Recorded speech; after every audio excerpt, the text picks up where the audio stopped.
The hill was called Golgotha, the place of the skull, and on that hill, soldiers raised wooden crosses into the air. On one of them hung Jesus, his hands and feet nailed, a crown of thorns pressed into his head. On either side of him were two criminals, condemned to die. The crowd gathered, watching. Some mocked, some wept, others just stood in silence, not knowing what to believe. Above his head, Pilate had ordered a sign: Jesus of Nazareth, King of the Jews. The leaders protested, but Pilate refused to change it. Even in his agony, Jesus' words surprised everyone.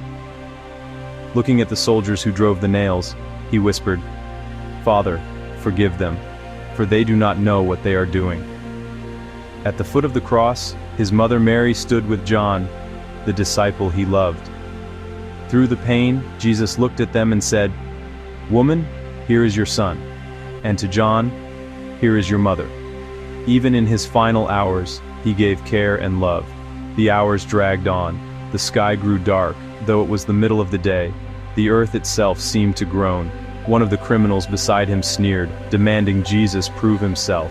But the other turned and said, "Jesus, remember me when you come into your kingdom." And Jesus answered, "Truly I tell you, today you will be with me in paradise." As his strength faded, Jesus said, "I am thirsty." A sponge dipped in sour wine was lifted to his lips. Then he breathed out the words, "It is finished." And finally, with a loud voice, "Father, into your hands I commit my spirit." He bowed his head and gave up his life. At that moment, the earth shook. The curtain in the temple tore in two, top to bottom. The Roman centurion standing nearby gasped, "Surely this was the Son of God." The world grew still. His followers mourned. It seemed like hope had died on that cross. But the story wasn't over, because in giving up his life, Jesus was opening the way to life for the world.